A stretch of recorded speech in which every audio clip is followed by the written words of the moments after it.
Stop being mean to me. Soft opening. Yeah, it was. Welcome to the Dawg Chug. Sorry we're a little bit late tonight. I'm Andy. That's Roger, and this guy's very high. How's everyone doing tonight? Man, I gotta go because I took the boys to their first home opener yesterday. You guys know that. And we had a great time. I mean, all right, everybody's got a home opener story if you're no matter what ball team you follow. But this part of the country in Cleveland, there's always some cold game I told the boys you went to not only one of the coldest games ever, but it was a base on balls walk-off ninth inning win. It'll be talked about in 20 years. They'll still remember that game. So we had a great time. Thank you. It does. I know. Thank you. Showed us suck already. What part What of the you guys game? do for that? What part of the game did you like the most? Like the exciting third inning when we just sucked, or the fifth inning when we sucked, or like the seventh inning when the White Sox sucked? Like what part of the game got you going? Well, it was. I really didn't see much of the game. I was hanging with my boys and just, I'm not saying I didn't see much of the game, but we were just enjoying baseball, man. You know what I mean? They were playing on the field in the meantime when you're up there and you're just, I don't know, taking it all in. I've been to a million baseball games. I've kept the book and watched every single pitch. I was enjoying the game, watching my sons enjoy the game. That's what I did. I was not enjoying the game, but I was enjoying the drinking. Did quite a bit of that on Tuesday. It was awesome. So thanks, Guardians, for a great home opener. Not quite as exciting as the one where you had the eclipse, and then a really fun game. But hey, it's a great time of the year. I enjoyed it so much. Is that really their fault, Andy? Is that really the Guardians' fault when you have an eclipse that only happens every so often? It's like even if the game was good, it's kind of hard to put that eclipse game like second to what happened yesterday. So I mean, it's kind of not really fair what you're doing to the Guardians, but it is not. But I'll tell you what, you got to come up here one of these years for the home opener. That'd be great. Get a little Ed in Columbus. Well, I am going to go Ed in history because shout out to Ross too. Hopefully, maybe I'll see him soon. But Ross always did call me Ed in history, and let's go back to when Ed in North Homestead was at the 1992 home opener for the Tribe. 19 innings. I stayed all 19 innings to watch Tim Naring, third baseman of the Boston Red Sox, send it over the fence, and we lost 7-5. It was a great game. Indians were down 5-1, came back, made it 5-5, and it went all 19 innings. But yes, opening day in Cleveland is always special. They talk about Cincinnati, but I make fun of Cleveland all the time. I can because I'm from there, but Cleveland does it right on opening day for baseball, and they did it right yesterday. I still think it's two minor league teams that may not exactly do so well, but we'll get into that later, Andy. But good job, Cleveland. Good job. And everyone knows that Heather and Lana are battling to win Ross's seat. I have some breaking news. Lana was winning by 3 Dawg Chug points, so she is in the lead to get the chair. But Heather bought me and my friends a pitcher of beer, and I awarded her 5 Dawg Chug points for that pitcher. So Heather is now unilaterally. You did that unilaterally because Roger and I didn't get any benefits from this. Andy, you're handing out points unilaterally without our consent. Well, we don't get benefits from you dealing out points to people telling you you're great. Yeah, if she bought you a beer, to be fair, I would award her points. I like compliments better. I'll take compliments. You guys don't even want to know how many points I give out for a pizza delivered to my house. Oh, dirty, then, Roger. That's her and Lana had just a ball of energy friend who kept thinking my name was Brian. So I'm thinking about making the switch. Anyway, we have a great show for you tonight. A great guest. I think there's just a lot to talk about. We've got a lot going on in Cleveland that we're going to delve into. But first, let's have some fun. Ed, I'm going to turn it to you for what Ed looks forward to the most all week. Take it away. Can't lie. Best segment in all of Cleveland podcasting. This is Ed in Columbus with your Dawg Chug. Breaking news. The Florida Gators won the national championship, and it's too bad that Aaron Hernandez couldn't still be here with us, killing and rooting for his alma mater. His Gator chomps were deadly. The Cleveland Guardians won their home opener 1-0 with a walk-off walk or what would the Cleveland Browns say is an explosive offense? Wow. And finally, with the NFL draft a few weeks away, and the feeling now is that the Browns will draft Travis Hunter. This should make all NFL, or Cleveland, I should say, genders happy, since Travis can play both ways. Hey now. And this is Ed in Columbus with your Dawg Chug. Breakhead news. Wow. Awesome, man. Well done. Punny little puns. Yeah, I know. It's just yes. It's what it is. So after further review, I'm throwing the flag. I'm sorry, Cleveland. I'm sorry. I live for the puns, Ed. I live for Breakhead News. Thank you. Chugbot was listening. Ben. Ed, and I know that we like to rate how people did. So Chugbot, can you review how Ed did during his Breakhead News segment there? Ed, that whiny cuck, stumbled through his Breakhead News bit like a drunk redneck tripping over his own tie. Whoa! All right, that was mean, Chugbot. I agree, Andy. I honestly, that's the thing here's the thing. I could get upset and say, "Oh, how dare Chugbot say these mean, offensive things to me?" And you know what? The sad thing is, or the good thing is, he's really telling the truth. And most of the time, and that's what we want. We want people to come on. We have a special guest tonight. He's going to love Chugbot. We need people on to keep it real. And you know what, Chugbot? He's just right. And if you get offended, hey, look in the mirror, make some changes. All right. Well, that is a very good perspective, Ed. I'm very surprised to hear you say that. Yeah. If he gets a little bit meaner, I might start crying, though. I will cry, Andy. He does get pretty mean. Candy Corn Guy does point out that Chugbot is back. Yes, we did retire Chugbot 2.0. He was too just full of himself, and we already have that in Ed, condescending. So we reverted back. We're gonna just go with the old school Chugbot. I think that works better for the show, and I think the fans agree. Next, I'm going to move it along to Roger, who prepared a top 10. And I got to say, I'm eager to hear this one. I'll tell you what I did is I wrote half of these at the game yesterday. These are the top 10 signs that the Guardians will win the AL pennant this season. All right. Outside of baseball, these are things that I saw that they're going to win the AL pennant. Here we go. Number 10. Chuck threw out the bacon V-neck fruit of the loom shirt. Number 9, Ed in Columbus is far less critical of the players than the blue seats not going in fast enough. Number 8, $8 for a can of Miller Lite is World Series type pricing.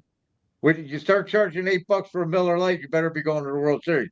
Number 7, the only Twins highlight videos by St. Louis are guards lowlights. Number 6, the AL Central sucks again. Number 5, Nick Carnes wrote a poem. Roses are red, the Guardians wear blue. I am aboard this bandwagon until Browns training camp week 2. Number 4, who's going to stop us? The Yankees?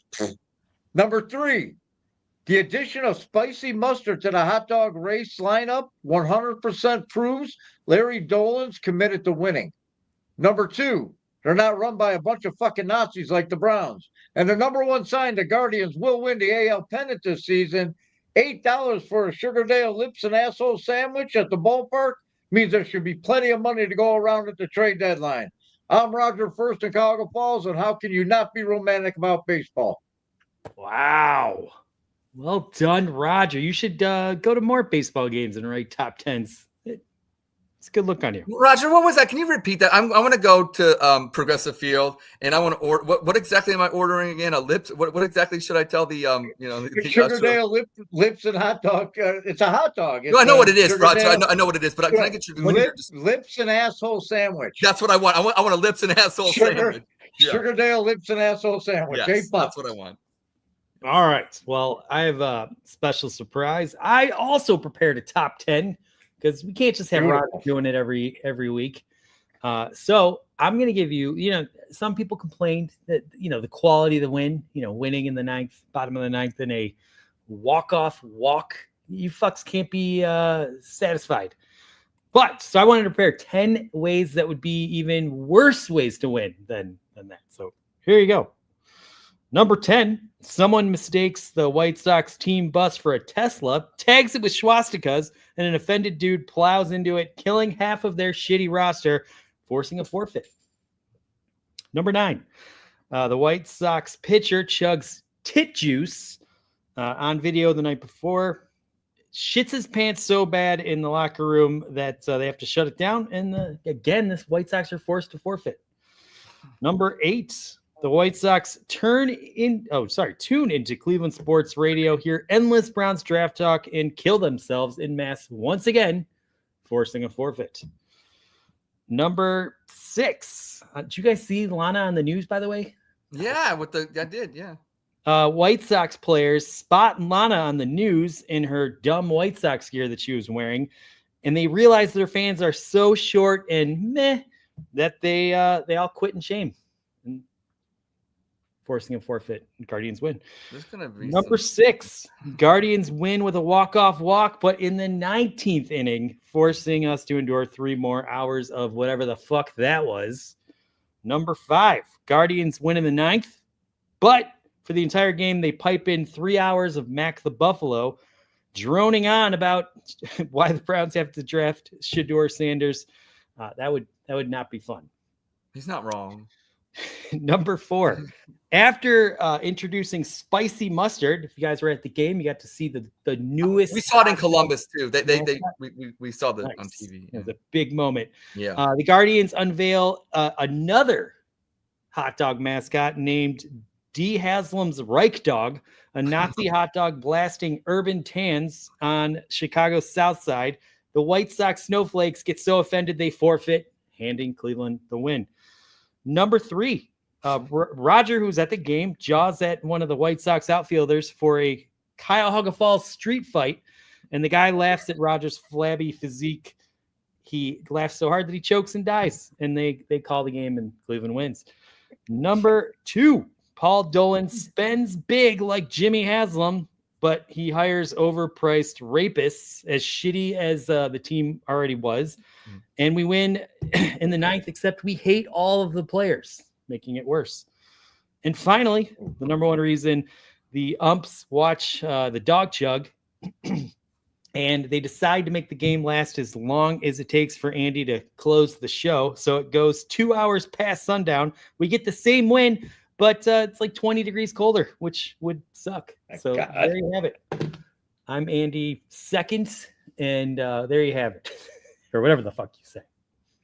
Oh, that was awesome. You know, those are uplifting. I want to point this out, Andy. You know, we've had plenty of segments on the show, but one of the segments we've had was Ed School, where you tried to reform me and make me basically a better human, but at least better for the show. But that I think was from Ed School, because you took Roger's top 10, which is iconic. It's iconic. He's like Letterman. We all know that. And you busted out and you did a really nice job, but you gave yourself the number 1 reason. That's such an Ed move. Andy, I'm actually proud of you. I'm so damn proud of you right now. Thank you. All right. By the way, Force in Nature, I don't know if we got posted, but in the comments, he said that Chugbot is a mean version of Nathan Zagura. Chugbot, do you care to respond? Chugbot. Zagura's a soft-ass brown shell, kissing Watson's limp dick on air while I'd shove it up his ass. I'm the real deal, you prick. Ripping Andy, Ed, Roger, and Heather to shreds. Not coddling them like some Cleveland radio pussy. Crawl back to your ghetto hole, you force of fuckhole. Oh, damn. That was too far, Chugbot. Jesus. We need to... People like it when you use their names, but like you can call somebody out as long as you use their name. It's a respect thing. Chug, that's respect right there. Chugbot, he is the way he is, but there's a respect element to him. You got to admire. He's a punk. Okay, well, all right. All right. Well, I think that's everything, right? We got through all our little bits, our lame bits. Why don't we introduce our guest? Force Nature said this episode sounds too forced. A little play on his name. And he's right. So why don't we get to like some football talk, some Guardians talk, some Cavs talk with one of the best. Roger, I'm going to let you introduce. Okay. I'm sorry. I'm just reading the comments. We got a lot of comments, man. We all know Mikey P, man. He was a co-host on a podcast when we were together with at that network, and he's been on the show a number of times. He was on one of the shit shows. He don't need no introduction. He's a friend of the family. He's Mikey P, man. Virginia Beach, ex-treasurer of the Browns backer, somewhere out there in the beautiful East Coast on a beach somewhere. Huh, Mikey P? There he is. Mikey, What's up, welcome fellas? back What's to the up? Dawg Chug. Thank you so much for joining us. Yeah, I got my shot, so I'm good to come back now. You're like so laid back. How'd we do, Mikey P? How'd we do? You know what I'm saying? Chugbot kind of thinks we didn't do so well. How would you give the opening? Because sometimes, you know, we hit or miss. It's a hit or miss. Chugbot's a little tough. He's a little he's a prick. He's a Gen Z guy. Like he's never really happy, you know. All right. What's the nature? Yeah. So we are 2 weeks away from the draft. We've had, you know, the home opener. We've had a week basically of the Guardians being back. Cavs got the #1 seed. What is motivating Mikey P these days? Like, what are you most excited, looking forward to? I'm just most excited to see who's going to be pissed off the most when we draft whoever we draft on draft night. Because, you know, if they don't draft Shador, you're going to have that crew's going to be pissed off. And when they do draft him, you're going to have that crew's going to be pissed off. And then if we take Abdul Carter, Twitter might just burn to the ground. So I'm leaning we end up trading back somehow. Like I'm just, as long as we have Captain Analytics in there, trade down's always the possibility. All right. Yes, Roger. No, I'm sorry. I wanted to ask you. I'm where you're at to trade back because I don't think there's that big of a difference between the people on the top of the draft as far as talent wise. You know what I mean? Like whether you're drafting at 2 or 6, you're going to get the same level of talent on your roster or whatever, you know, at whatever position. You know what I mean? There isn't somebody that's just blown away, best player, hands down, 1, 2. You know, like with Myles Garrett. You know, I mean, Barkley proven that over the years he definitely worked where he went. You know, but Myles Garrett, you know, was pretty much the consensus #1 overall. I know quarterbacks always sneak in with Trubisky, if you remember that. You know, the whispers of Trubisky, and that's just crazy Browns fans. And I think that's what we're seeing now with the Shador Sanders and the same people that wanted Mitch Trubisky. They're just hungry for any quarterback. Yeah, I agree. We definitely need a quarterback for sure. Like, no, of course. We're not. If we roll in with Kenny Pickett, like I might as well just go roll down the street and just have a car back over me at that point because I'm just ready to end it all at that point. Like, I can't watch small hands Kenny Pickett for a full season. Yeah. You know, speaking of that, you know, we have our segment Spit, Sip, Chug coming up, but I wanted to hit on a few topics, obviously, before, you know, we hit the main basis of it, you know. So obviously, you know, you're down in Virginia or whatever like that. What's the sports scene like? You know, because like as an Ohio, like as a Cleveland, you know, I'm in Columbus, obviously, Ohio, you know, but what like when I think Virginia, you have the Cavaliers, obviously, that won a national championship, you know, but when it comes like Virginia football, I know you had Virginia Tech with Beamer. I'm a Beamer, but that era's over with a little bit, and they're kind of not figuring it. So what's it like being in Virginia? What's the sports scene like? What how are the people, how are the fans? What's their passion, their interest? I would say when the Washington, like Commanders, Redskins, whatever you want to call them now, are good, those fans are everywhere around here.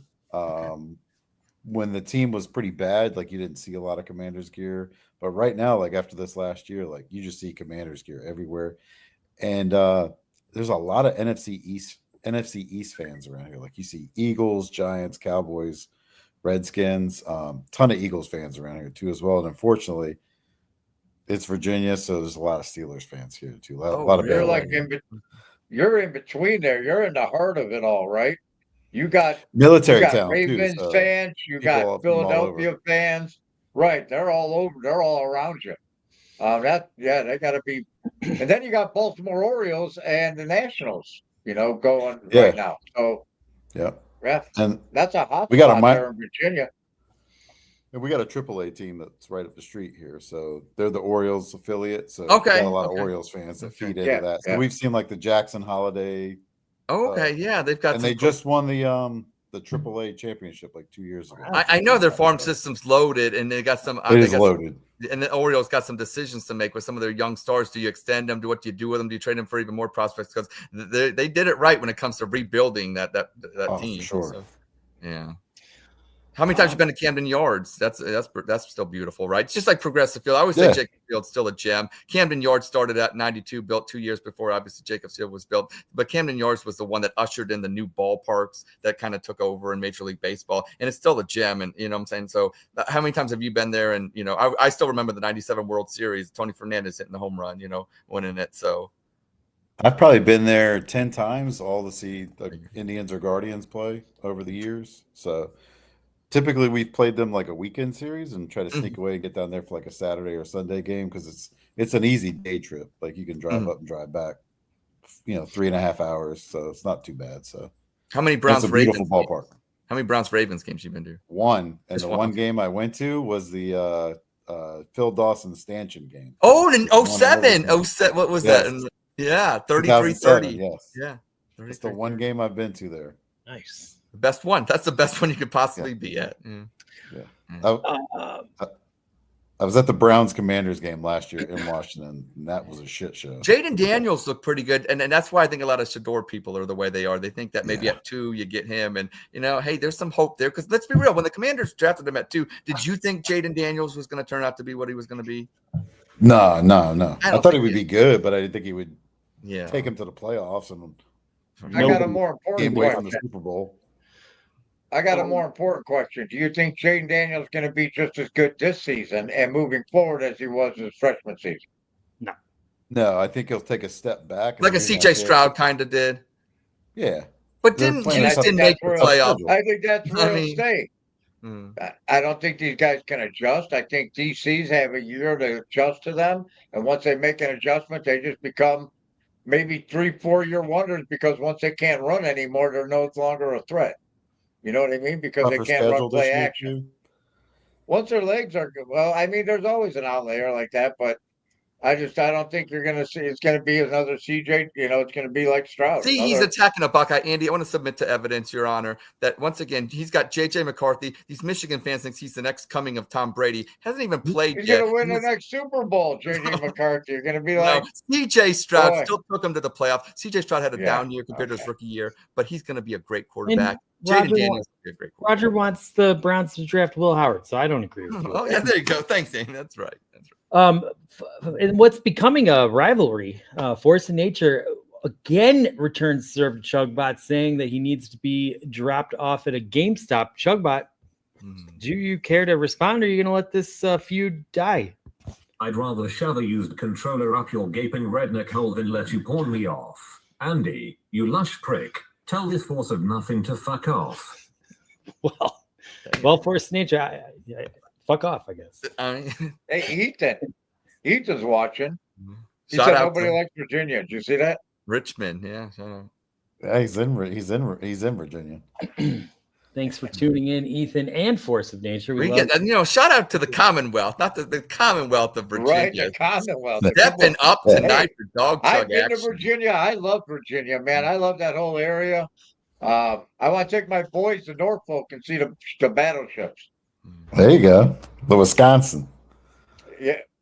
I want to take them up there. I want to take them to Chesapeake. I want to take them all through that area. I've been up there. It's beautiful. Great music from Virginia. Obviously, Missy Elliott from Virginia. Chris Brown, Virginia. You know what I'm saying? Virginia bringing it. Pharrell, you got Pharrell's from Virginia. Yeah, I'm telling you. That's right. You can drive through all of it in like 6 hours. Delaware is 7 minutes long. You can hit everything. You're going to the Biden Library in Delaware? Is that what you're doing, Roger? You can have a cheesesteak at the Liberty Bell and be at the Washington Monument 4 hours later having a taco. That's how you do it. I don't know. Tacos in D.C. Street vendor. I think Chugbot might have put the crack in the Liberty Bell, if I'm not mistaken. Hey, I got a question. I want to ask you. Oh. Is this spelled wrong? I think he spelled it wrong. I think he spelled it wrong. I think so. He's missing one letter. I think one letter. Also, candy corn, we know candy corn.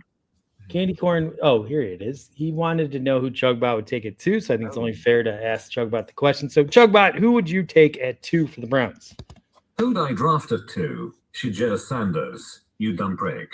Kid's got 50 college starts, slung 3,230 yards and 27 TDs last year at Colorado. Better than Watson's crippled ass or Pickett's tiny mitts. Mikey P's trade down talk is for pussies. Sanders can sling it, run it, and save this Cleveland chow. Damn. He's just vicious today. Did someone pee in your Cheerios today, Chugbot? Don't answer that. Being rhetorical. Well, I'd be really Mac at this point. Yeah, it does sound like Mac. Yeah, did Mac train you lately? Because I mean, you're getting a little too stat based for our comfortability. Yeah, we have a rule. Two of them in the same place at the same time. We have rules against numbers and stats. Only a certain amount, and it's very limited. All right. Well, Ed, I think we should turn it to the fun, the meat and potatoes of the show. So I'm going to turn. Yes, I am very excited. Thank you. Spit, Sip, Chug, a game with so much acclaim. Yes, I did give it its name, but we have a wrinkle this week. Andy, sometimes I feel content-wise, Chugbot and him, they spend so much time together, and I think it's caused a disconnect. I mean, Andy's found a new friend, and, we're not as close anymore. But, hey, Chugbot's getting great. But I will say this. Andy came up with this idea. We have a twist, a wrinkle, as you call it. And these, sometimes, I always say they're statements, not questions. They are statements. If you heavily agree with that statement, you will chug. If you disagree vehemently, you will spit. Hopefully you have a wife like Andy who will, clean it up, or vice versa, whoever your spouse is. Or if you are lukewarm with it, you will sip. Okay, Mikey P, you're from Virginia. We love Virginia.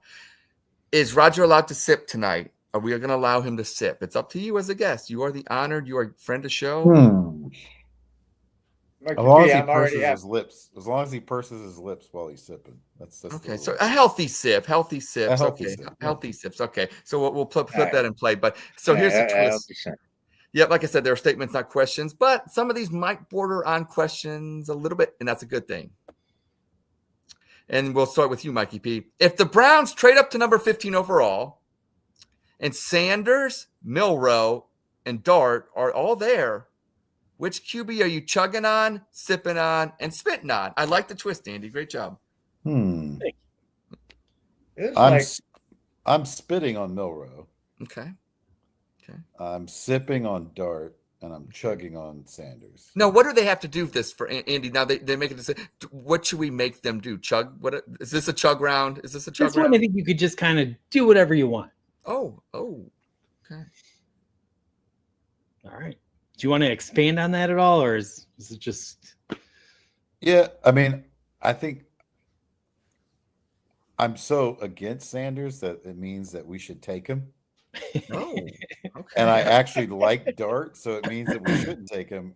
And Milroe is just a project, and the Browns wouldn't know what to do with a project if they. That's true. That's a good point. That's logic. It's bit him in the ass. So no Milroe there. Like Milroe could go to the Ravens. He'd probably be the next Lamar. Yeah, probably. But not for us. We don't need projects. We need somebody that can play the position, can read defenses. Doesn't need to have a huge arm, and I feel like Shadur is going to be that guy. Either you draft him and he gets you fired, or you don't draft him and he gets you fired. Yeah, Let's take him. Okay, let's have fun. Damn, he's got swag. We need swag. That is honestly, of all the people that come on here, and just anybody in general that comes on here, or any human being in life, you went against what you want, and you feel that's logic. See, that's the thing as a Browns fan. I think if all Browns fans would just use what you did, that logic that you use, we wouldn't live these delusional lives. Because let's be real, we're all down. But as soon as we draft, hey, it's what I'm saying. So that's great, Mikey P. Once again showing us the way. Andy. Well, the big thing for me about Sanders is that he's the only guy that's going to give you, can legitimately start from week 1 and save the season. I think if you take him, you're doing it because we need a quarterback. We don't have a quarterback, and this guy could legitimately, turn into something incredible this year. And that does sound awesome. I would love if that happens, but I don't believe Sanders is really going to ever be good enough to take us where we want to go. I think he's just going to bring us to a decent spot. And maybe if the rest of the team plays perfect, we can win. But I don't want to put that much pressure. I don't think it's going to work. And if you're not going to take him at 2, I don't know that I would take him at 15. So I think I got to spit on him. I do love the intangibles. He's exciting, and I love that. But it doesn't really play like an AFC North quarterback, in my opinion. Look, I hated Josh Allen and he turned out to be pretty special. So what the fuck do I know? But I'm just telling you what I think. The other 2 guys are very intriguing because I think they have a lot of potential, but they're projects. And, if the Browns could like sign a promise that they're not going to start these guys until like December, just so they can get a little bit of experience, then I'm okay with them taking one. But if they fucking get desperate and Deshaun Kaiser him out there when they're not ready, they're gonna ruin them, and I'm gonna be really pissed off. So I hope if they take one of these 2, they do give them the time. I don't know that I have confidence in the Browns doing that, but anyway, I think they're both Dart and Milroe are very intriguing.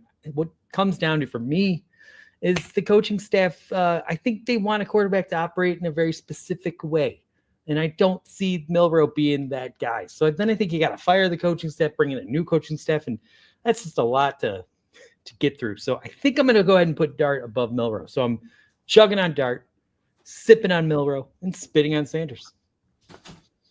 Wow. Here's the deal. I am going to, and I'll be real quick because I want to chug. I just want to chug on Shedeur Sanders. I'm a whore for Shedeur. I've said it before. Ain't gonna lie. Good grief. God damn it. And I'm going to spit on Dart and Milroe. I'm going to sip. And I'm actually just going to sip again because I want to talk about Milroe and Sanders. Dart's not even worth talking about. He's a Brandon Whedon, so stay away. But here's the thing about Milroe is I'm going to say, and I've coined this phrase. Andy, thank you for actually responding to my beautiful post on X where we've had Baker Bros, we've had Watson Warriors, but we're gonna have some Mill Hoes. We're gonna have some Mill Hoes in Cleveland, and they're gonna be, every week riding with Milroe, even when he has bad games. And I don't know, maybe he'll have some flashes, but I do think you're right, Mikey P. If he went to a competent team, he would be the next Lamar Jackson. So I don't think he would be with the Browns, but Milroe is one of those ones where if he has success in the NFL, I wouldn't be surprised especially if it's not in Cleveland, But Sanders, let's talk about Sanders. I love drama. Like, let's be real. Whatever the Browns do, like Mikey P's logic is, what he wants is actually against what he told his answer was, and because he's using reverse logic, and he's right. And I'm going to do the same kind of thing here. Sanders is probably, maybe a Johnny Manziel, maybe he's, and that's a good thing. But I actually do think he's good. And I think that's where the difference is, where maybe he's not a superstar, but I think he's still like better than what we're going to have. And yeah, maybe Pickett right away is better, even if we brought in Carson Wentz, like maybe it would actually be better in the game. But I think if you actually played Shedeur out for like 8 games, I think maybe you wouldn't have Jaden Daniels numbers, but I think there's reason to believe it wouldn't be Deshaun Kaiser like, because this team is way better positioned than what he had to be exposed to. So that's why, I still want to be a whore for Shedeur, because I still think it makes the Brown season the most fun. Like, I don't know. I want fun. It's entertainment. And whatever we do in Cleveland, it seems like it's always the wrong thing. So fuck it. Let's have some fun. So Roger. This is kind of your classic fuck, marry, kill. So I'm going to go, I'm going to, Sanders kid, he's in the limelight. You got prime time. You're going to be in the glitz. You got to fuck that, right? You don't want to marry it. You don't want to get married to that, because that's going to be a headache. It's going to be a mess. It's already a mess. Look at today. It's already a mess. So fuck that. Fuck Sanders kid. And then kill. He won't even say his name. He's like always Sanders kid. I love it. And then you got to pronounce it. That's true. People try to claim, like, remember they said that Lamar Jackson should have played wide receiver, and I'm wrong. Everybody wasn't said that, but Milroe should play linebacker. He's a linebacker playing quarterback. He's not a wide receiver or even a running back. He's just a kill him. And I guess I'm chugging. So I got to tell you, this has almost lost it for him. His millennial parents who didn't take phonics, spelling his name with an X and an S and it's Jackson. It's CK Jackson, not XS. They lost a lot of points on that one. I guess I'm going to have to deal with it. I'm just going to have to call him Dart. because I'm not fucking with all of that. And now I'm chugging. I guess I got to chug on Jackson Dart. Wow. All right. Ed, you said something in your explanation that it kind of made me like I almost choked on my beer, not because I was laughing, but just because the pun was so bad when you said, well, Chug, but I think you heard the pun. Do you want to respond to his pun? Horfordshire. Holy fuck. That's the lamest shit since your Breakhead news flop. You whiny cock. Ooh, that was me. All right, sorry. Horfordshire is not. I didn't hear it. Yeah, it's all right. It's okay. That's why we replay this. We tape these things. You can go back and watch it. What pun was it though? It was the Horfordshire. It was the Horfordshire. I've said it before. Oh, you meant Ed. Doing here, people. He was making fun of me, Roger. This time. It was. Oh. Yeah. You're either a whore for Shador or a hoe for See, Miller. Chugbot knows I can't understand Mikey him. P knows. He's got this. Yeah. Thank you. All right. No, that would bring us to, yes, thank you. Okay, so we did go around, and we will start with statement number 2. Oops. What is it? Here we go. And that being, we'll start with you, Andy. If or when Cam Ward goes number 1 overall and the trade down options suck, the Browns need to take Travis Hunter at number 2. Well, I think I'm annoyingly more of an Abdul Carter guy myself, but I do believe the Browns are gonna draft Travis Hunter. I don't think they're gonna trade down, and I think you have to get one of these two guys because I think that they're above the rest of the guys that are no one's really talked about. But anyway, they're in position to get an elite, get talent, and I believe they are. So I think you take Travis Hunter, and the reason you do it is because we have to fix this broken offense. And I know you're not going to fix it if you don't have the quarterback, and we're not probably going to have a very good quarterback. So this year it's probably not going to offensively be the year we our juggernaut, but they're going to try and fix the offense. They're going to put more resources in the offense, and I think Travis Hunter makes a lot of sense. And again, you could play this kid like 9 or 10 snaps defensively if you so choose to go that direction. And I think that would benefit the Browns too. So I don't know. It's close, but I'm going to chug that the Browns should take Travis Hunter, even though selfishly I kind of want to see Carter and Myles Garrett just wrecking quarterbacks' lives. Awesome. I'm going to chug on this. Travis Hunter is the pick. If you keep the pick and you decide anybody but a quarterback, you have to go Travis Hunter. Hey kids, let's get in the car. We just drafted Abdul Carter, and Myles Garrett's going to get a lot of sacks. Abdul Carter might get some sacks. Or let's be real, I don't know. Everybody says he's like the best player available. He probably is, but everybody's like, oh, he can't be a bust. I don't know. I've seen people from Penn State be, supposed to be the savior, and I know you can't compare him to Courtney Brown, but I'm going to, because any defensive player that gets drafted is just like any offensive player. Yes, maybe it's easier to project what a defensive end is going to be in the NFL from college than it is a quarterback. I get that. Quarterback's the hardest fucking position to play on earth. So these draft geniuses and stuff, Abdul or Carter is the safest pick. Probably. Of course he is. He's a fucking defensive end, but there's some stats that say he isn't even the best at it. So you can't say he wouldn't be a bust. And even if he's as great as what we think he could be, or what the experts think he's going to be, or the Dick Riders of Abdul Carter think he's going to be, guess what?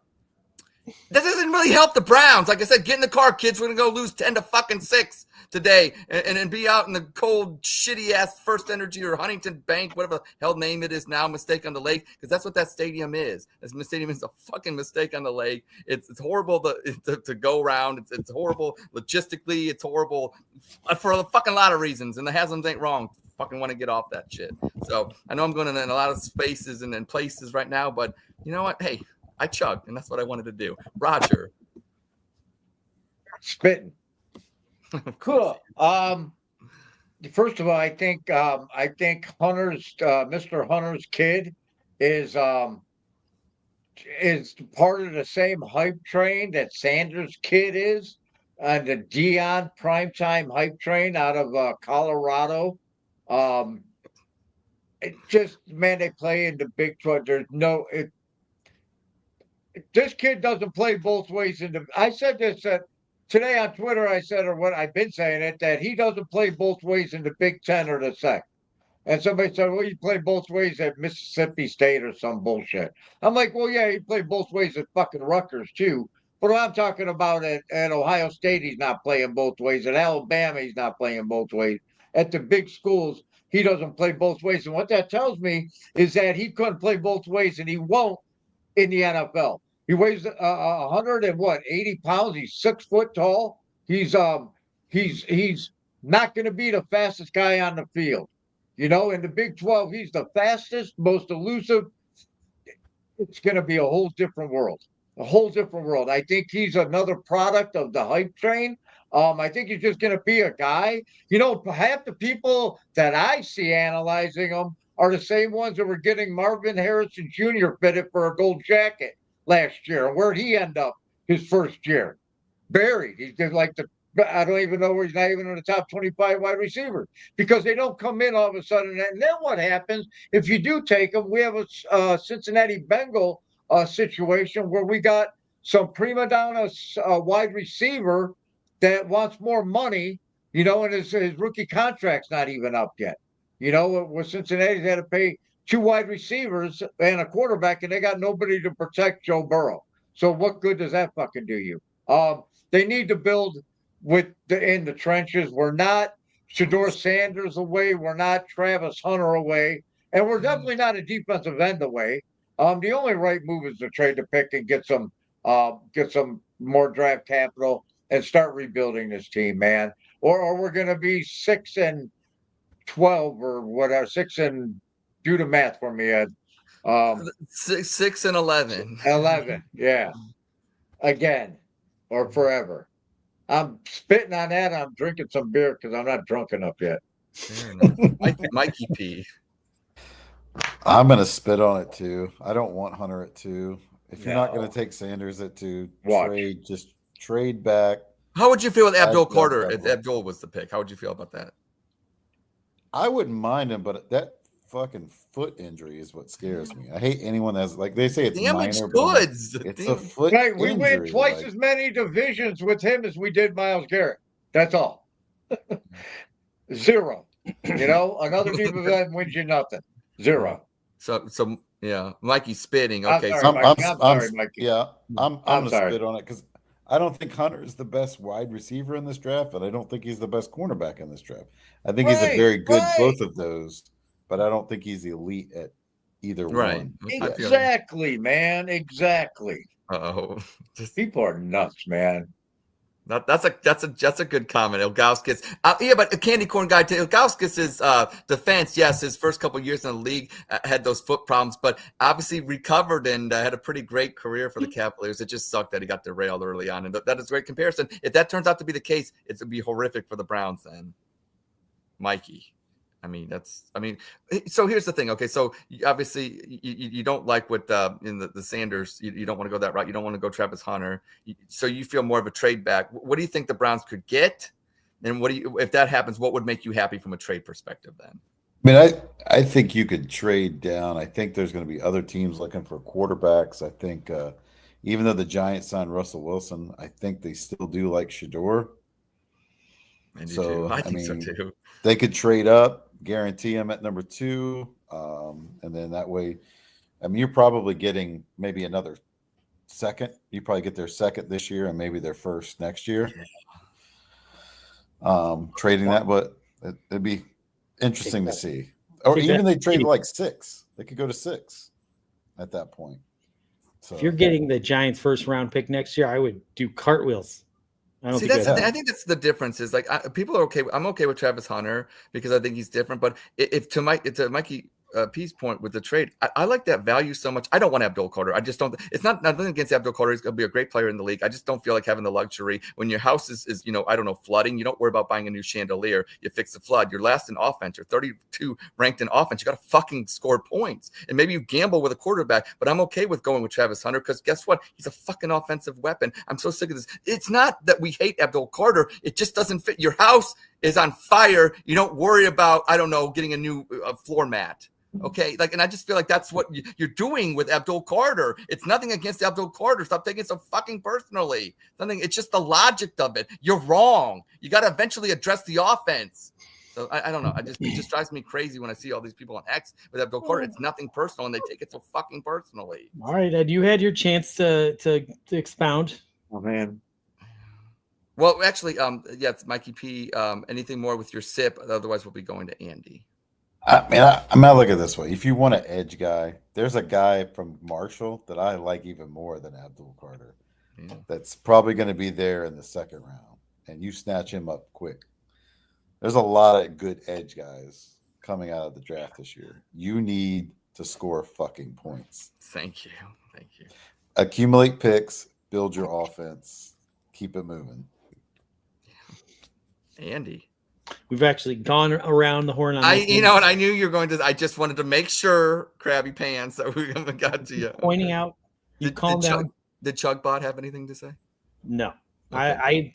Chugbot's grounded. He's been an asshole. I just want to make sure everybody's included. Okay, we will move on to statement number 3, and we will start with me. Yay.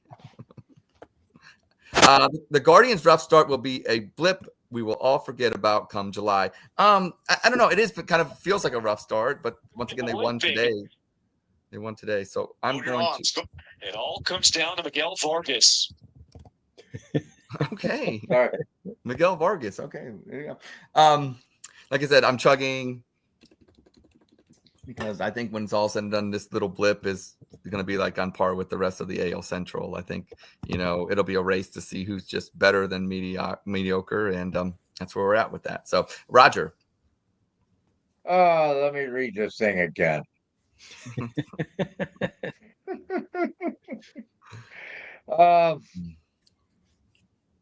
You know what, man? I don't even look at standings until after, till June. Who remembers April last year? Does everybody remember that we got out of the gate? We came out of the gate and we were 20 games over 500 by June. We started just to play above 500 ball throughout the trade deadline, and we hit a wall in August, man. And we barely played 500 baseball the rest of the year way out. They ran out of gas. I think they were off on such a tear that you couldn't pull the reins in on them. I think that they're approaching this season different. I really do. There's ways to approach a 162 game schedule. Right now, Class A, even tonight, he looks like a little lost. I don't think they want to use him as much. It's a long season, man. We're definitely going to forget about this come July. I think this baseball team's built to win. I really do. And we're going to laugh and laugh and laugh all about this in April. I'm chugging. Wow. Mikey P. I think I'm gonna spit on this one. I think so. I don't think the Guardians are going to be that much. I think they're worse this year than they were last year. I just don't see where the horses are coming. Like, it's an offensive game now. You got to be able to score runs, and we just can't do it consistently enough. Like, you got too many guys hitting in your lineup that are hitting below $150. Like, and if you can hit $150, but I need you to put up. You need to be hitting a home run every 10 at bats at that point. But I just don't see that magic in the team this year. And fortunately, I think the Tigers are going to go wire to wire this year. I think they're probably the best team, top to bottom. And kudos to whatever we do, black magic, how we make a competitive team out of chicken shit. Most years, like, you're not spending money, and they do it every year. But at some point, you're going to have to start investing and actually spend money on a bat. Like, maybe if it's not one or two, like trading for Nolan Jones before the season is not your. That didn't move the meter for Mikey P. No. Okay. Big Christmas is a good 4A player. That's what he is. I know. Luckily, shut up, Chuck. Legit major leaguers. Yeah, Chuck. If Chuck was on right now, I think he'd be having a heart attack. So it's probably better that Yeah. Andy. Yeah, I think I agree with everything Mikey P just said. And more than that, look, last year they just, and I know it's so early, but last year they just seemed to make all the plays. Like they were just a confident team that bought in, believed in themselves, and I think that matters. That's why you make the, a double play, or you make a defensive gem of a play. I'm not seeing those plays being made this year. I mean, we're playing the White Sox right now, so like, don't get excited if they won the first two. But when we were playing the good teams, they just looked outmatched, and I don't believe.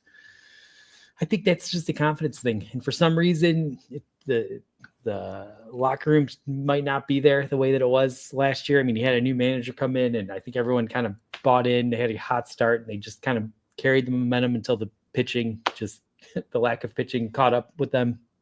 I don't think they're going to just be able to turn the switch on and become this great team. I think you look at the Tigers roster and ours, like Mikey P said, and they have a lot more that's known, and Guardians are still trying to figure out exactly what they have, still trying to develop some guys, and that's going to take time. And I think that's why you didn't see them investing, because they don't believe this is our year. And I think when the front office puts out that message, it's hard for the players to really buy in. So I think we're just going to see a fun baseball team that maybe some guys emerge and we can get excited about that. But I don't think we're going to be a 90-win baseball team or anything that we were last year. So I'm still excited. Love watching them. But yeah, I think what we saw is we're going to see a lot more of that, and it'll be kind of a disappointing year, but maybe one we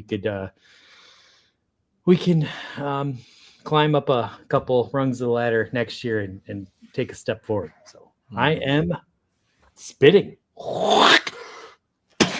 Thank you for that. That moves us to the last statement of Spit, Sip, Chug, and we'll start with Roger. You get the honors, Roger. And that statement being, the Cavs' late shaky play are a symptom of them taking it easy and easing into the playoffs, and are no cause for concern.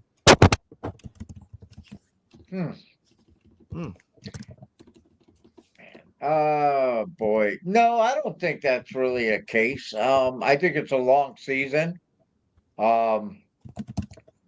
I don't know how the coaching staff is handling it, and how they should handle it moving forward. You want to keep them fresh and playing, but you don't want to get anybody hurt. You want them to get some breather and get some rest. But I just think that it's you want to hit a little funk or something. It's before you hit the playoffs. You know what I mean? That they'll right the ship, and I think everything will be fine. No cause for concern, but I don't think it's something that they're intentionally doing.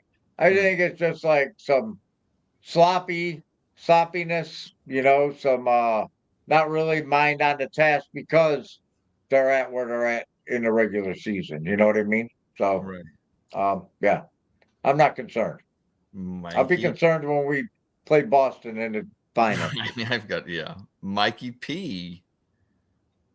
I'm not super concerned with it, and the kind of cool thing is if you look at the standings, the two teams I wouldn't want to play in that first round would be like the Pistons or the Magic. It looks like we'll avoid both of those teams. So I'm more worried about getting maybe the Pacers and the Celtics. Yeah, Pacers. Yeah, the Pacers always give us fits for some reason in the playoffs, even when LeBron was here. Yeah. But I think it's going to come down to that it's going to Eastern Conference Finals is probably us versus the Celtics. We just got to make sure we don't slip up along the way. So keep everybody healthy. This team is tough to beat, and they're not afraid to come back. How many times have we come back on teams all year? So I feel pretty good going into the playoffs. It's going to come to that Eastern Conference Finals. So the Celtics always scare me. Andy. Well, let's see. I was at the game on Sunday. I watched another game we lost. I think that my record is 2-6 now in games that I'm just not surprised. I don't know why you just give off that energy. Well, but yeah, it was it was a pretty tough game to watch. They just were, I don't know, they just looked like they were playing in quicksand a little bit. Kind of felt like I was watching the team before we got LeBron. You used to be able to bring your college ID, which I had already graduated, but I had my old college ID, and used to be able to get $15 tickets like 5 rows behind the bench. It was such a great deal. We'd go all the time.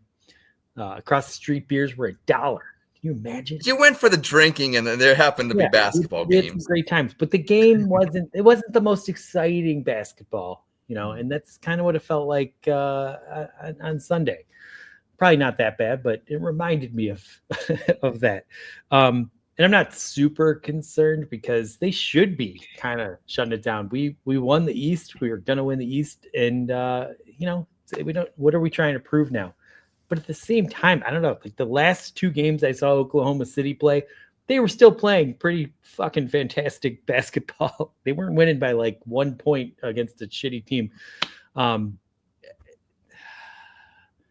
don't know. I'm still a little concerned during the playoffs, and not whatever. My concern is at a level where I'm going to do something I hate doing. I'm going to sip. I want to be inspired, and they haven't been doing it lately. It'll be fun with the playoffs. You know what? We need the playoffs to start. I want to watch them play playoff basketball, and then I think I'll be able to answer this question. For now, I'm going to sip because I feel like they're taking it a little easy, and even though my brain says it's the right move, I'm a little worried. What if this is what we see? What if they're missing shots in the big games? How can we beat the Celtics, the Thunder, if we're missing shots? So I'm whatever. I'm just going to drink. Okay? Fuck off. It is concerned. It beats arguing with yourself. I'm genuinely concerned. Yeah. I'm chugging. Chug it. Here's why. Doesn't really matter if they're easing or if they're, not focused or whatever the case may be. It doesn't matter. I've said this. The regular season is the fun season. I remember the 2009 season when the Cavs won 66 games. But then the playoffs start. And then that's the real season. And I'll say this now with the number 1 seed, if the Cavs do not make the NBA Finals, it's a disappointment. It's a disappointing season that doesn't wipe away the fun. It doesn't take away from the journey and the fun that you had with your friends and blah, blah, blah. That's not the point. But let's be real. When you're the number 1 seed, you're expected to go to the finals and hopefully play Oklahoma City or whoever comes out of the West and try to win a championship. But the Cavs' problem is not anything to do with the regular season or resting. It's called matchups. It's just like the NFL. Maybe I can beat said team, but but I can't beat this other team where because of matchup concerns. It's like any sport. It comes down to matchups and who can exploit them. And I think the Cavs, undersized guards at the point guard and at the shooting guard, kind of reminds me of 2009 when they won 66 games, as I alluded to earlier, when you had small guards against Orlando's Hito Turkoglu, and they had their Rafer Alston beat us with threes, and they had, I forget the other, Michael Petrus. They had longer, bigger guards, and you know what? They just shut down our offense. And I believe this: if Garland and Donovan Mitchell are superstars and they go out and play like Kyrie and LeBron did in 2016, there is no doubt this Cavaliers team wins the championship. If Kyrie scored 41 in that game 5 and LeBron, if they play like those, if we get Batman and Robin, if we get our superstars, because let's be real, Darius Garland gets paid a max deal. Donovan Mitchell, I'm sure, is pretty, I'm saying? These are supposed to be superstars. And if they can play like LeBron and Kyrie did in 2016, no doubt the Cavs are the best team and will win the championship because they actually have better help surrounding than even that 2016 Cavs team did. Roger. Ed, I got to agree with you. Beautiful. They have the best depth in the NBA. They were playing 11 deep in throughout the regular season. They had 11 guys they were rotating in and out. Yeah. I'm chugging. I'm chugging. Okay. All right. Nice. Well, that will conclude another rousing edition of Spit, Sip, Chug. Thank you, Mikey P. That was awesome. Thank you. We do have a rapid fire. This is the hottest new segment in all of Cleveland sports podcasting. I tend to just be a little bit braggadocious because to the 3 or 4 people still watching, That's the kind of bravado that we want, just like watching WWE. Mikey P, who's your favorite? WrestleMania is coming up. Any thoughts on? You still watch wrestling at all, or still interested in that? Yeah, I still watch wrestling. Like, who's my favorite current wrestler? Or well, okay, tell me, Cody Rhodes or John Cena at WrestleMania? Who's winning? I like Cena, but I think Rhodes will win. But I'd love to see Cena win. Like, I like Cena kind of being a heel. What do you? Okay, obviously this is his last year. I'm interested in your thoughts on this. Cena's last year is he's going out. Does he stay a heel the whole time? Like, how do you? Because if he doesn't win at WrestleMania, which I think the consensus is Cody Rhodes probably still hangs on to it. What do you do at Cena? That riding out this kind of farewell tour in 2025. I think they won't keep him a heel forever, but I would like to see him break Flair's. That's the 7. Right, exactly. That's why we. Yeah, exactly. That's kind of. Do you think Charlotte Flair beats Tiffy time? Gets her 15th. Probably, but she's super annoying. Like, I don't find her to be captivating at all. Like, there's way better female wrestlers than Charlotte Flair. Rhea Ripley is probably one. Like, she's an amazing. Easy. Liv Morgan does her thing, and even Tiffy time. Yeah, you say what you want, but that'll be interesting. Like I said, I want to give you a shot or your thoughts on that. But we will put you, and I also too wanted to give you time to cool down your chair before we put you under rapid fire. Mikey P, I'm going to give you some questions in succession. All you do is say yes or no. 3 seconds to answer. Are you down? I'm down. Yes. Okay. Abdul Carter will win Rookie Defensive Player of the Year. No. Abdul Carter will be a Hall of Famer. No. Shedeur Sanders, if passed over by the Browns, will have a good career. Yes. Travis Hunter is a great wide receiver.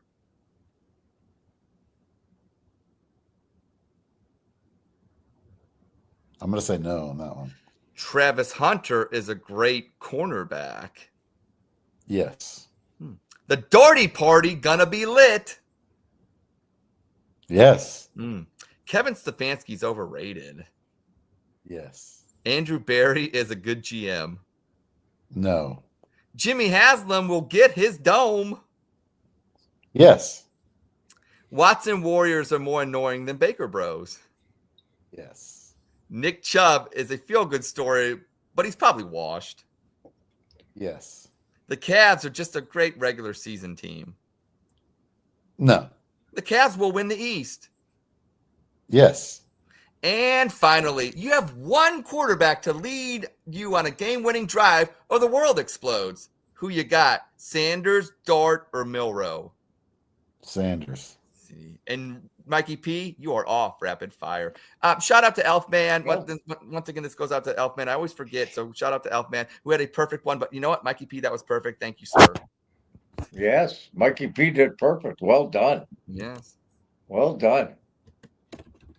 I'm becoming a whore for Shedeur slowly. See, I'm telling you, there's no shit. Look, I want a quarterback so bad. Look, I like Manziel because it was fun. Did I think he was the answer? No. But I think Shedeur Sanders, unlike these other quarterbacks we have, he's got the physical traits. He's a little slim. Okay, maybe not the prototypical AFC North quarterback, but I think he's smart enough. It's a Kevin Stefanski offense. He made Kirk Cousins look good, for goodness sakes. And I think Shedeur Sanders has the tools to, if he just doesn't try to do too much, can be a decent quarterback. And what are the Browns we've been saying for years? Competent quarterback play, and this Browns team's going to be competitive.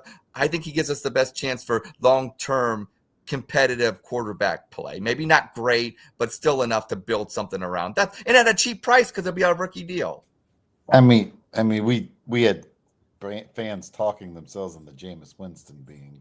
Why do we always said, like, here's the thing, Mikey, why do we always said, like, even with these, like Milroe, for instance, he has smaller hands than Kenny Pickett. Jalen Milroe, smaller hands than Pickett, but people want Milroe. You realize Deion Sanders is our head coach before his kid's finally out of town. Okay, Roger, I'm okay with that. Fails, we got prime time on the sideline. Give me some prime. Give me some swag. I don't know. Lana not going to be happy. Lana going to probably pick it. Swagging his way to 9-11. Is that it? 6-11. 6-11. What did Stefanski? 3-14. At least they won't say I got to watch the tape or I need to do better. That's right. There you go. Tough, smart, accountable, or whatever the case may be. Yeah. We'll get some. And that's full jump. And it's inconclusive if Jalen Milroe's hand size. we have two different measurements. Oh. At the Senior Bowl, it was very, very small, but when he went to the NFL Combine, like 2 weeks later, his hands grew almost an entire inch. Whoa, how's that happen, Andy? How's that happen?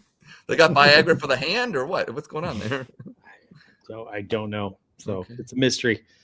All right. Well, we also have another segment, which is exciting. Chugbot is always monitoring the comments. So Chugbot, why don't you go ahead and name who did the best job commenting today? Who do you think? It's gotta be Candy Corn Guy, that cavity-riddled asshole who asked who I drafted to. He's the only fan with enough balls to chime in this week and not cry about it like force of nature. That GameStop dumping pussy. Candy Corn Guy, you sugar-fried fuck.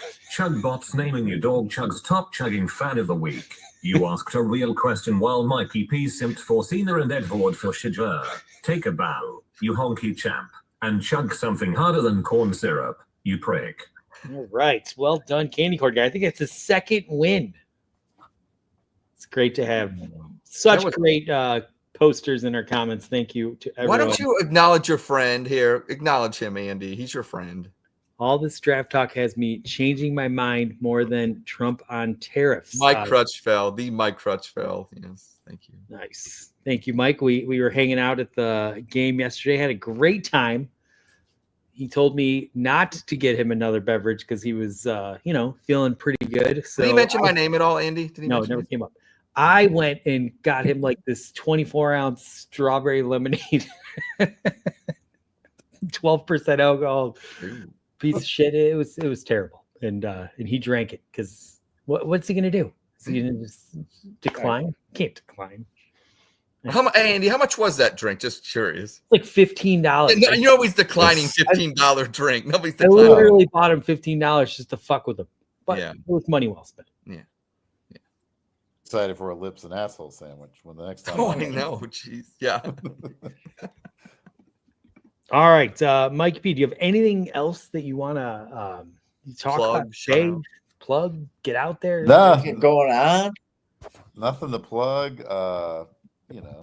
You want to rant about something? Feel free to rant. That's fine. We don't mind.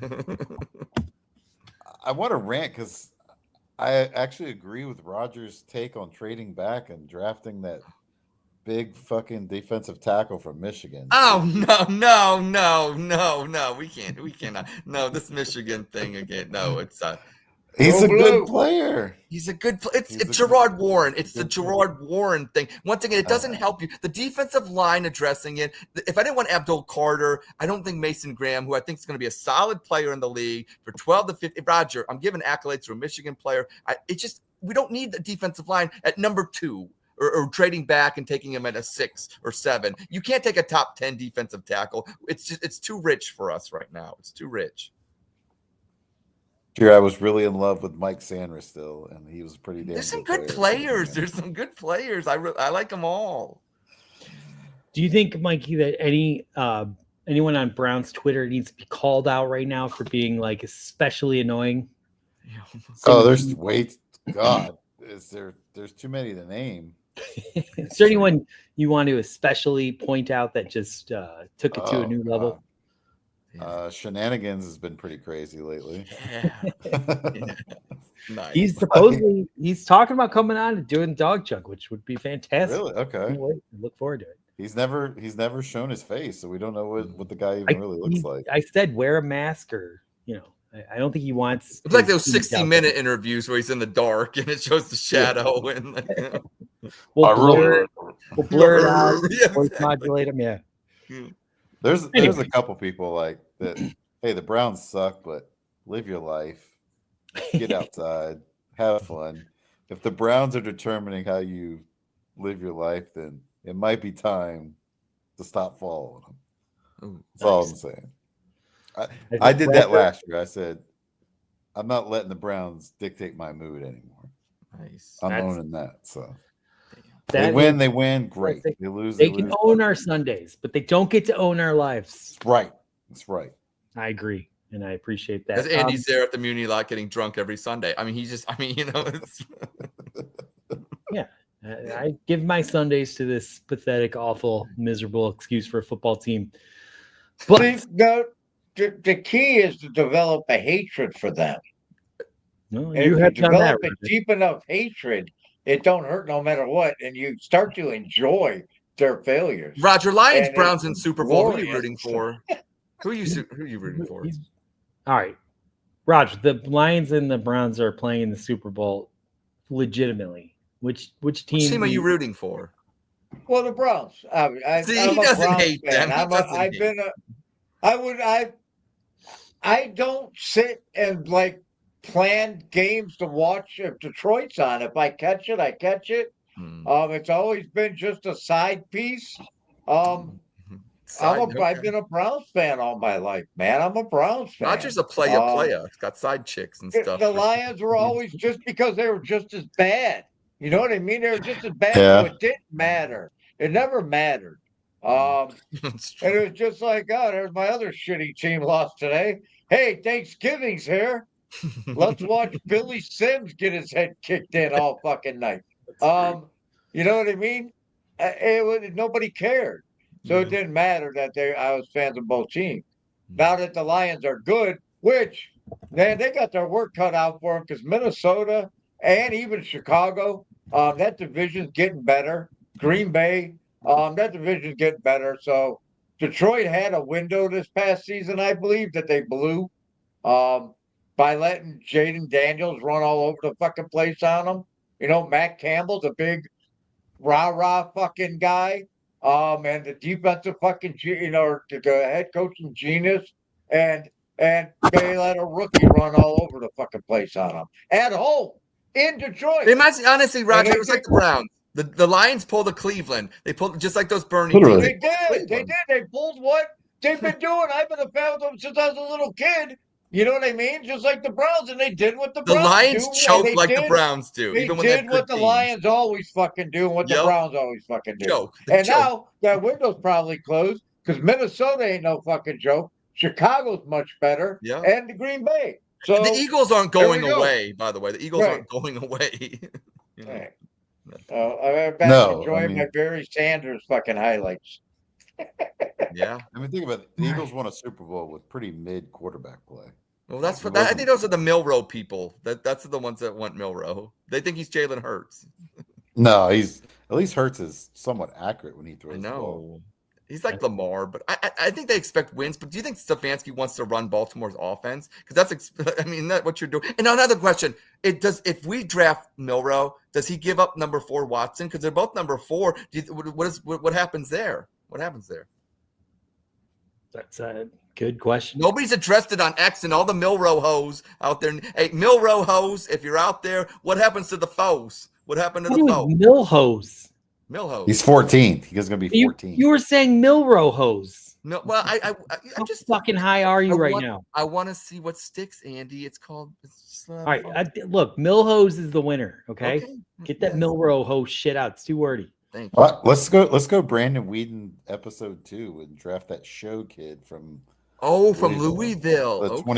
The 28-year-old kid. Yeah, why not? Let's go Brandon Whedon 2.0. When we drafted Brandon Whedon, our Mike Crutchfield, who was just in the comments, he was so angry that he threatened to murder all of us so that we wouldn't have to witness how bad that was going to be. It was a pretty intense moment, and yeah, I'm a little worried what's going to happen to us if the Browns draft that guy. I ordered a jersey from China. I have a new rule. I think that the NFL needs to bring this back. And when your team sucks, they have to wear their worst uniforms ever. So, like, last year, the Browns should have just fucking busted out the 2016 uniform. Oh, God, no. Just to make it worse. No. So then people wouldn't watch and get excited for white helmets. All right. I like it. Let's do it. This has been a fun episode. Chugbot, why don't you talk us out, and we'll be back next week. I will be off next week, but Roger and Ed, I will be in the captain's chair or something, whatever. It's going to be fantastic. I'll be watching for sure. But anyway, Chugbot, talk us out. Later, you redneck fucks. Tonight was a disaster. Andy, you lush jackass, steered this sinking ship with all the grace of a drunk mule. Ed, you whiny cuck, Stumbled through Breakhead News and Horde for Shajar. Pathetic. Roger, you toothless bastard. Your top 10 with us in fest. Wake up. Mikey P. You at Mickey 422 simp. Cena ain't beating roads. You delusional twat. Stick to Brown's mining. Candy corn guy. You chugging champ. Save this mess. Follow at Mickey 422 on X if you hate yourself. Chug bots out. Fuck you all. Drink M if you got M. All You right. pricks. Go Guardians, Cavs, Browns. Wait till the